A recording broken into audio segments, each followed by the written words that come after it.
तो hey everyone, नमस्कार, स्वागत है आप सभी का आपके अपने YouTube चैनल संध्या कंप्यूटर क्लासेस। मैं श्रवण कुमार एक बार फिर से आप सभी विद्यार्थियों का तहे दिल से स्वागत करता हूं आपके अपने YouTube चैनल संध्या कंप्यूटर क्लासेस पे। मेरे विद्यार्थियों, आरईसीटी एग्जाम मुख्य परीक्षा 31 जुलाई 2022 अध्याय नंबर 12 MS एक्सेल भोकाल प्रश्नोत्तरी रिवीजन फटाफट में एक बार फिर से आप सभी का स्वागत। मेरे विद्यार्थियों, देखिए MS एक्सेल एक ऐसा टॉपिक है जहाँ से आपको एग्जामिनर 2 क्वेश्चन पुटअप करने की प्रबल पॉसिबिलिटी यहाँ से बनने वाली है। तो जितने भी अप्रोच एग्जामिनर की हो सकती है, संभवत कोशिश मेरी यह है कि सारी की सारी जो है आप सभी को बताई जाए, ताकि एग्जाम में बैठने वाला हर एक विद्यार्थी है तो इस बार आरईसीटी एग्जाम में 90 से पार करे। जिसने ईमानदारी के साथ मेरे सारे सेशन देखे हैं, आने वाली मैराथन को देखेगा, जितने भी मॉडल पेपर हमारी टीम के द्वारा बनाए जा रहे हैं उन सभी को देखने के बाद में आप अपने आप को जो है एग्जाम हॉल में जो एक प्रकार से सेफ जोन में महसूस कर पाएंगे।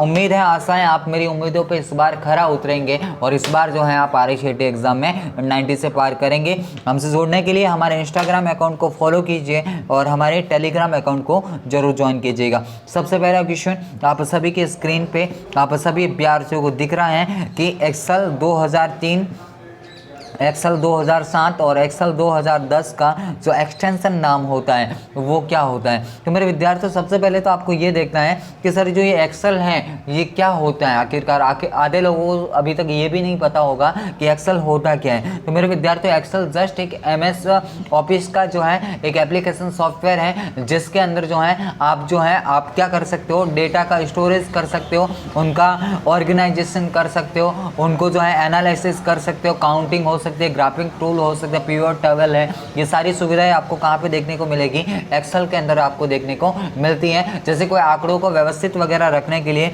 आपको एक्सेल की आवश्यकता पड़ती है। तो मेरे विद्यार्थियों, जो एक्सेल होता है ना, इसको स्प्रेडशीट प्रोग्राम बोला जाता है। क्या बोला जाता है? स्प्रेडशीट प्रोग्राम बोला जाता है। और इसके अंदर बनने वाली जो होती है आपकी वर्कशीट होती है। जो बनने वाला जो पेज है ना, वो आपका क्या कहलाता है? वर्कशीट कहलाता है। तो ये इतनी सी बातें आपको क्लियर होनी चाहिए। इसके अलावा जो भी इंपॉर्टेंट बातें हैं वो मैं आपको बताने वाला हूं। और एक्सेल का एक्सटेंशन का मतलब होता है कि उस फाइल को आप किस नाम से पहचानोगे कि भाई ये किसकी फाइल है। जैसे कि मैंने MS वर्ड जब आपको पढ़ाया तो मैंने बोला कि .doc उसका होता है, तो वैसे docx होता है ना, docx उसका एक्सटेंशन होता है। तो ये जो इसका एक्सेल का जो एक्सटेंशन है वो मेरे विद्यार्थी आपका क्या कहलाएगा, तो ये आपका जो है देखो 2003 तक तो XLS था, है ना। उसके बाद में 2007 और 2010 में क्या किया कि पीछे एक X और ऐड कर दिया। तो ऑप्शन ए जो आपको दिख रहा है ना, ये मेरे विद्यार्थी आपका बिल्कुल ही करेक्ट आंसर यहाँ से हो जाता है। तो देखिए, एक्सेल से संबंधित जो भी एग्जामिनर की अप्रोच हो सकती है, मेरी संभवत कोशिश यही है कि सारी की सारी अप्रोच आप सभी के सामने हो। सेकंड क्वेश्चन, और एग्जाम पॉइंट ऑफ व्यू से काफ़ी महत्वपूर्ण क्वेश्चन है, कई बार एग्जाम में पूछा हुआ क्वेश्चन है। आपसे बोला है कि वर्कशीट में रो तथा कॉलम को होल्ड करने हेतु, ताकि जब वर्कशीट को स्क्रॉल किया जाए तो वो स्क्रॉल ना हो, निम्न में से किसका उपयोग आपको करना होगा। तो मेरे विद्यार्थियों, इसमें से जो है आपको फ्रीज पेंस कमांड का इस्तेमाल करना होता है। इस क्वेश्चन को इस बार स्टार लगा दीजिएगा, क्योंकि प्रबल पॉसिबिलिटी है इस बार इस क्वेश्चन को पूछे जाने की। मेरे विद्यार्थियों, अगर एक्सेल से एग्जामिनर सीधा क्वेश्चन पुटअप करना चाहेगा तो ये सबसे पसंदीदा क्वेश्चन में से एक क्वेश्चन होता है। तो फ्रीज पेंस कमांड का जब भी आपको इस्तेमाल करना होगा तो आपके सामने वर्कशीट होगी, और वर्कशीट को जब आप स्क्रॉल करोगे ना, तो वो उसको स्क्रॉल करते समय वो क्या ना हो आपकी स्क्रॉल ना हो। आप जब उसको होल्ड करोगे यानी पकड़ के रखोगे तो वो आगे पीछे स्क्रॉल ना हो। इसके लिए अपन क्या करेंगे? फ्रीज पेंस कमांड करेंगे। क्या करेंगे? Freeze panes command. Option number जो है बी आपका यहाँ से बिल्कुल ही करेक्ट हो जाता है। आगे बढ़ते हैं कि एक्सेल में शॉर्ट ऑप्शन किस मेन्यू में उपस्थित होता है। तो मेरे विद्यार्थी, जो शॉर्ट ऑप्शन है ना आपका डेटा मेन्यू में उपस्थित होता है। किस में होता है? डेटा मेन्यू में उपस्थित होता है। तो इतनी सी बातें आपको लगभग यहाँ से क्लियर होनी चाहिए। मेरे विद्यार्थी, देख एक्सेल से संबंधित थोड़ी सी बातें आपको और बता रहा हूँ कि आपकी जो एक्सेल में जो होती है वर्कबुक होती है ना, वर्कबुक में जो डिफ़ॉल्ट आपकी सीट होती है वर्कशीट में जो आपकी डिफ़ॉल्ट शीट है वो आपकी 3 होती है। कितनी होती है? 3 होती है। और जो एक वर्कशीट में रो और कॉलम है ना, रो और आपके जो कॉलम होते हैं ये कटाव करके किसका निर्माण करते हैं? सेल का निर्माण करते हैं। किसका निर्माण करते हैं? सेल का निर्माण करते हैं। और रो की संख्या सर कितनी होती है? तो मेरे विद्यार्थी रो तो आपकी कितनी होती है? 10,48,575 तो आपकी क्या होती है? रो होती है। जबकि कॉलम आपकी कितनी होती है? 16,384 आपकी कॉलम होती है। तो इतनी सी बातें अगर आपको क्लियर है तो मेरे ख्याल से इस बार जो है क्वेश्चन यहाँ से बिल्कुल ही फंसने वाला है। या फिर आपसे बोले कि स्मॉलेस्ट जो यूनिट होती है वो आपकी क्या कहलाती है? सेल कहलाती है। और सेल जो है आपके रो और कॉलम का जहाँ पे इंटरसेक्शन होता है ना, इंटरसेक्शन जो पॉइंट है वो मेरे विद्यार्थी आपका क्या कहलाता है? सेल कहलाता है। तो इतनी सी बातें कम से कम आपको पता होनी चाहिए। तो मेरे ख्याल से क्वेश्चन जो भी हैं आपका यहाँ से इस बार बनने वाला है। बाकी सेव के बारे में मैं आपको पूरी जानकारी दे चुका हूँ अगले वीडियो के अंदर, लास्ट वीडियो के अंदर। तो मेरे ख्याल से इसमें तो आपको दिक्कत होने वाली नहीं है। फिर आपसे आगे बोला है कि कौन सा चार्ट समय के साथ बढ़ते मान के रुझानों को आदर्श रूप से दिखाता है और नियमित समय अंतराल जो है हॉरिजॉन्टल या एक्स पर प्लॉट किए जाते हैं। तो मेरे विद्यार्थियों आप सभी लोगों को याद रखना है कि यहाँ से जो है आपका लाइन चार्ट बिल्कुल ही करेक्ट विकल्प हो जाता है। यानी कि जो लाइन चार्ट होता है ये समय के साथ आपके रेगुलर क्या करता है, जो हॉरिजॉन्टल है और एक्स प्लॉट किए जाते हैं उन रुझान को दिखाने का काम कौन करता है? आपका लाइन चार्ट करता है। जबकि जो इसके अलावा देखो चार्ट के प्रकार कौन कौन से हैं? तो रो चार्ट है, लाइन है, पाई है, बार चार्ट है, कॉलम है, एरिया है, स्कैटर है। तो बहुत सारे हैं। इन सभी के बारे में आपको जानकारी होनी चाहिए ताकि अगर एग्जाम में क्वेश्चन पूछा जाता है तो आपका क्वेश्चन गलत नहीं होना चाहिए। देखो मेरे विद्यार्थी 2-3 क्वेश्चन आप सभी के सामने रख रहा हूँ कि जो कॉलम चार्ट होता है वो आपके क्या करते हैं? ऐसे खड़ी लाइनों में होंगे, है ना। यानी कि ये कैसे आपके होंगे? हॉरिजॉन्टल 36 लाइनों में होंगे। जबकि जो आपके बार चार्ट होते हैं ना, बार चार्ट आपको ऐसे प्रदर्शित होंगे, यानी आड़े आड़े आपके प्रदर्शित कौन से होंगे? बार चार्ट होंगे, है ना। जबकि लाइन वगैरह पाई चार्ट आपका गोल होता है ऐसे, जो आपके 100% मान को दिखाने का काम करता है। यानी जितना भी टोटल जो वैल्यू होती है उसमें जो पर की कितनी वैल्यू है ना, हर एक की वैल्यू कितनी है वो आपको दिखाने का काम किसका होता है? पाई चार्ट का होता है। तो इतनी सी बातें आप सभी को पता होनी चाहिए। जो स्कैटर होता है, स्कैटर आपके डॉट डॉट की तरह बिखरे हुए होते हैं। इतनी सी बातें अगर क्लियर है तो क्वेश्चन मेरे ख्याल से आपका गलत होने की संभावना बिल्कुल कम हो जाती है। आगे बढ़ते हैं कि एक्सेल टूल में कौन सा टूल एक अंतिम परिणाम से किसी अज्ञात वैल्यू की गणना करने के लिए काम लिया जाता है। तो देखिए अज्ञात वैल्यू की गणना का अति इंपॉर्टेंट क्वेश्चन है। ये भी आपके एग्जाम पॉइंट ऑफ व्यू से काफ़ी महत्वपूर्ण क्वेश्चन हो जाता है। और जब भी ऐसा क्वेश्चन आए तो आप सभी लोगों को पता रखना है। 1 मिनट विद्यार्थियों क्षमा चाहूँगा आपसे, 1 मिनट के लिए क्षमा चाहूँगा बस। आगे बढ़ते हैं नेक्स्ट की ओर कि एक्सेल क्या बोला आपको? एक्सेल टूल में कौन सा टूल एक अंतिम परिणाम से किसी अज्ञात वैल्यू की गणना करने के लिए काम में लिया जाता है? तो यहाँ से जो है आपका क्या हो जाता है? गोल स्टिक आपका बिल्कुल ही करेक्ट आंसर हो जाता है। क्या हो जाता है? गोल स्टिक आपका बिल्कुल ही करेक्ट आंसर हो जाता है। आगे की ओर बढ़ते हैं नेक्स्ट क्वेश्चन की ओर। आप सभी को लेके जा रहा हूँ कि वर्कशीट एक्सेल वर्कबुक निम्न में से किन किन के संयोजन से बनी होती है? तो मेरे विद्यार्थियों आप सभी लोगों को पता रखना है कि जो एक्सेल की जो वर्कबुक होती है उसका डिफ़ॉल्ट नाम तो आपका कौन सा होता है? आपका बुक फर्स्ट होता है। कौन सा होता है? Book first.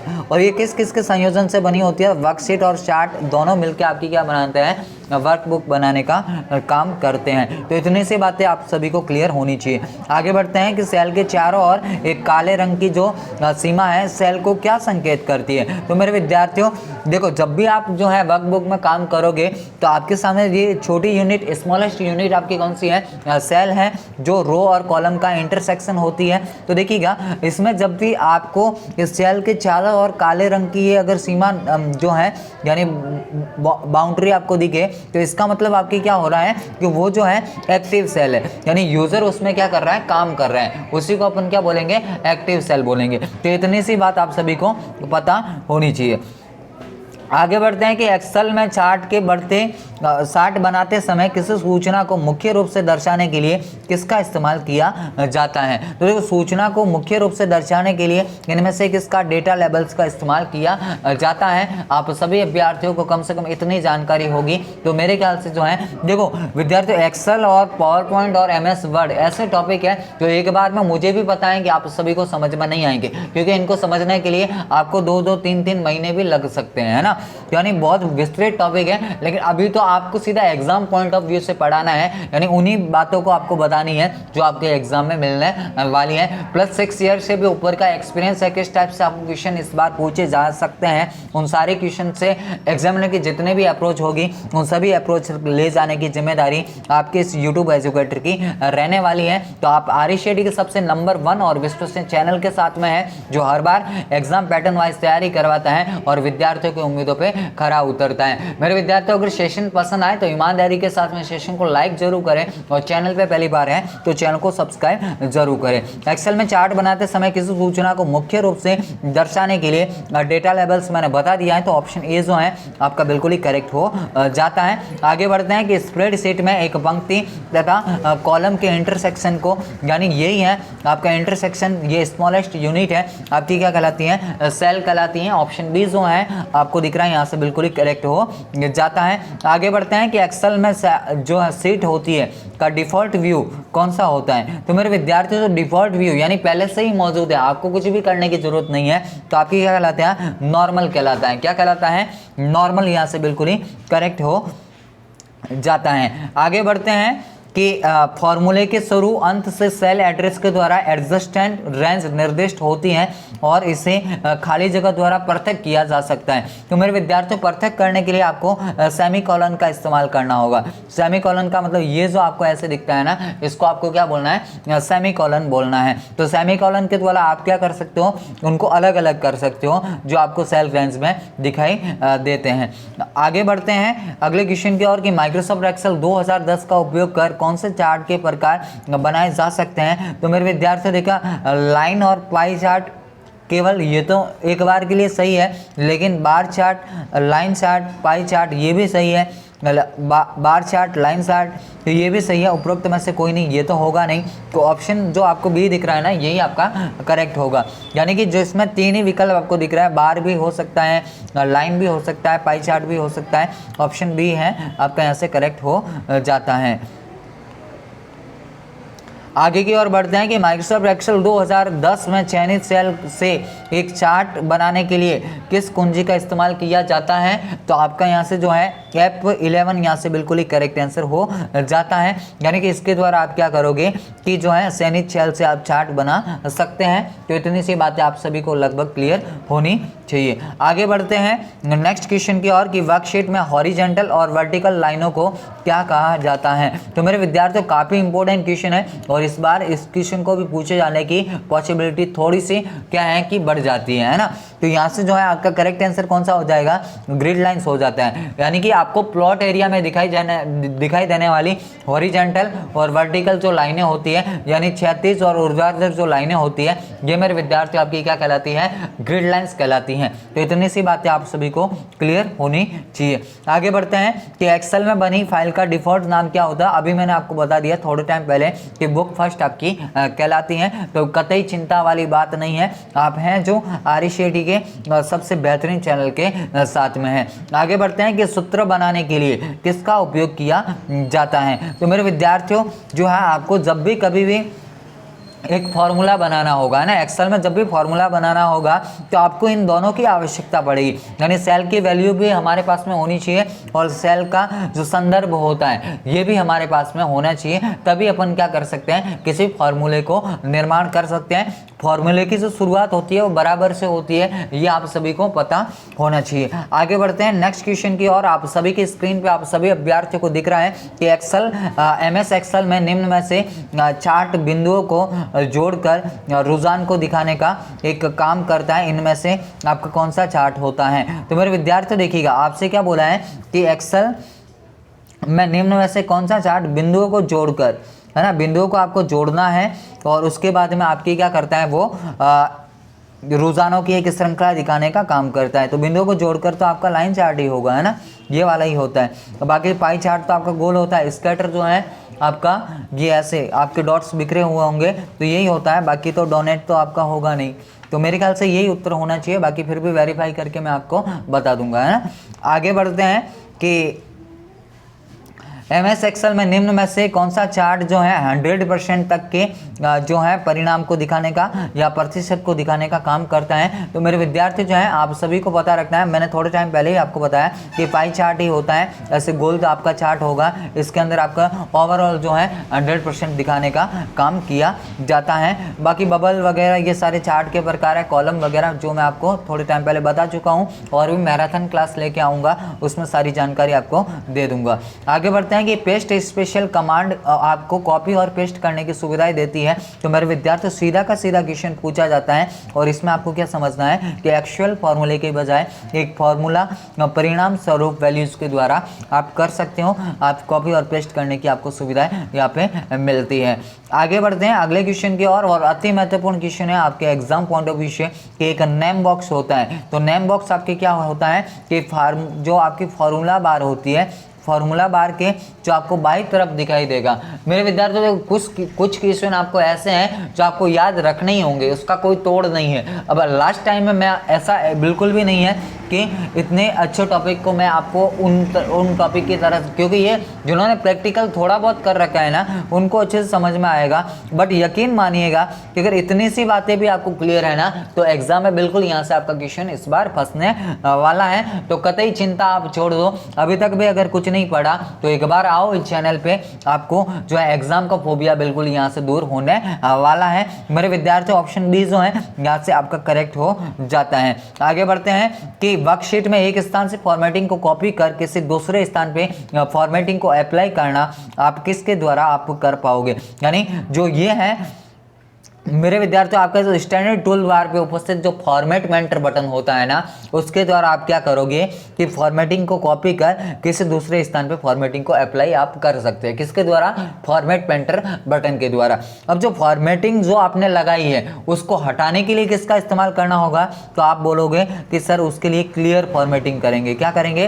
Clear formatting. तो ये दो क्वेश्चन बार बार पूछे जाते हैं, इन दोनों क्वेश्चन के बारे में आप सभी विद्यार्थियों को पता होना चाहिए। आगे बढ़ते हैं अगले क्वेश्चन की ओर कि आसानी से पढ़ने के लिए खाली जगह का उपयोग कर सूचना को हॉरिजॉन्टल रो और वर्टिकल कॉलम, है ना, हॉरिजॉन्टल रो और वर्टिकल कॉलम में व्यवस्थित किया जाता है। तो भाई ये तो आपके सीट में ही किया जाएगा, है ना, हॉरिजॉन्टल रो और वर्टिकल कॉलम में ये आपकी सीट में ही किया जाएगा, जिससे आप डेटा को आसानी से पढ़ सकते हो, है ना, सीट में जो भी लिखा हुआ होगा।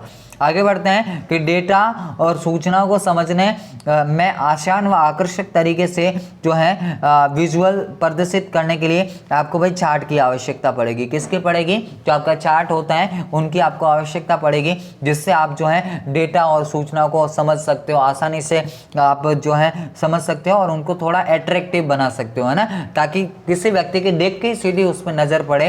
तो ये आपके चार्ट के द्वारा ही आप कर सकते हैं। आगे फिर अगला क्वेश्चन है कि चार्ट एलिमेंट के पूर्वावलोकन तथा विजुअल स्टाइल को चयन करने के लिए जो ड्रॉप डाउन जो गैलरी होती है, क्या होती है मेरे विद्यार्थियों? जो आपकी ड्रॉप डाउन जो गैलरी होती है, हाँ, जो ड्रॉप डाउन गैलरी मदद करती है। तो मेरे विद्यार्थियों इसमें आपका जो करेक्ट आंसर क्या है?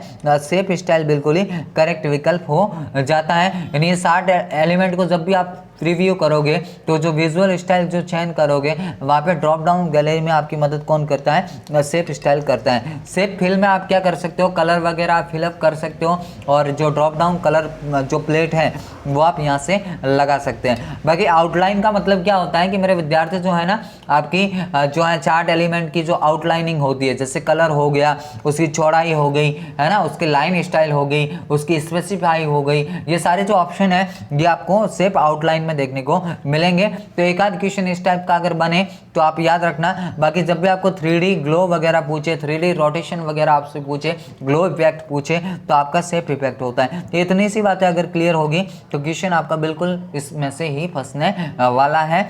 आगे बढ़ते हैं अगले क्वेश्चन की ओर कि चयनित चार्ट एलिमेंट पर विजुअल इफेक्ट जैसे shadow, glow, reflect shadow, glow, reflect इत्यादि जो हैं आपके विजुअल इफेक्ट जैसे शैडो है, ग्लो, रिफ्लेक्शन है, 3D है, रोटेशन आदि लागू करता है। कि मेरे विद्यार्थियों आपका जो यहाँ से करेक्ट आंसर होना चाहिए वो आपका यहाँ से क्या होगा, देखो आपको शेप इफेक्ट दिया है और आपको शेप आउटलाइन दिया है। इसके अलावा जो है आपको नेक्स्ट फिर दिया है क्या, टेक्स्ट फिल दिया है, sorry text effect, text outline और आपको दिया है टेक्स्ट फिल और वर्ड आर्ट स्टाइल। तो मेरे विद्यार्थी यहाँ से जो है ना आपका क्या हो जाता है, टेक्स्ट इफेक्ट आपका बिल्कुल ही करेक्ट हो जाएगा। यानी एज इट इज आप समझ सकते हो कि भाई जो इफेक्ट में आप क्या करोगे कि ग्लो, रिफ्लेक्शन है, 3D रोटेशन वगैरह आदि आपको सुविधाएं देखने को मिलती हैं। तो इतनी सी बातें आपको सभी को क्लियर होनी चाहिए। आई होप आपने सेशन के साथ में एंजॉय किया होगा, आप सभी ने सेशन को पसंद किया है। तो सेशन को लाइक करें, चैनल पे पहली बार है तो चैनल को विजिट जरूर सब्सक्राइब जरूर करें और हमसे जुड़ने के लिए हमारे इंस्टाग्राम अकाउंट को फॉलो करें और अंत में एक प्यारी सी कमेंट जरूर दें कि आपको आज का ये सेशन कैसा लगा है। मेरे विद्यार्थियों देखो, जितने भी अभ्यर्थी जो 31 तारीख के दिन एग्जाम में बैठने वाले हैं उन सभी तक ये सेशन होने चाहिए ताकि वो भी अपने आप को एग्जाम हॉल में सुरक्षित महसूस कर पाए। हमारा तो नारा यही है कि इस बार 90 से पार आपको करवाना है। बाकी आपकी जिम्मेदारी है कि आप जो है हमारी उम्मीदों पे कितना खरा उतरते हैं। जो रेगुलर जुड़ा स्टूडेंट वो यकीन मानिएगा काफ़ी अच्छा आपको रिजल्ट इस बार मिलने वाला है। तो आप उम्मीद है कि आप हमारी उम्मीदों पे खरा उतरेंगे। अभी के लिए इतना ही, मिलेंगे एक नेक्स्ट सेशन के साथ में। तब तक के लिए जय हिंद, वंदे मातरम, जय भारत।